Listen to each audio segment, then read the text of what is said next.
Sa ato na nga top story of the day, natala na nga magpagwaasang desisyon ang Senate Impeachment Court may kaangtanan sa kontrobersiya sa misleading questions nga nangin subject sa ika-15 nga adlaw sang impeachment trial ni Vice President Sara Duterte.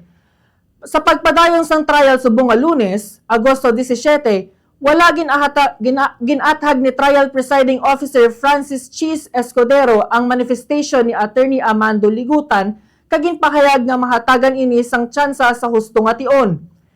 Ginapangabay ni House Prosecutor Joel Chua nga maghatag sang paathag si Ligutan angot saya online post na hanungod sa mga nagapatala nga mga pamangkot nga nagtuhaw pagkatapos nga nagbaisay ang prosecution kag depensa sa tion sang cross-examination sa Commission on Audit witness nga si Sailin Del Campo. Samtang, kinquestion ni Lead Defense Counsel Attorney Sheila Sison ang nasambit nga post kag ginakabig nga troubling bangod daw kaangay ginatumod sini ni Attorney Christine Ferrer. Yari pamatian naton ang nangin kabahin sang pahayag ni House Prosecutor Joel Chua.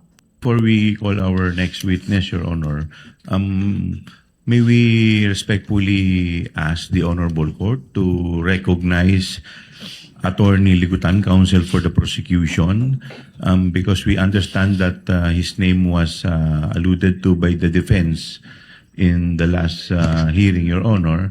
May he be given the opportunity to make a brief manifestation or comment, Your Honor. At the proper time we will, Honorable Chua, Attorney Ligutan, at the proper time we will. The Chair does not intend to rule yet on that matter at this time.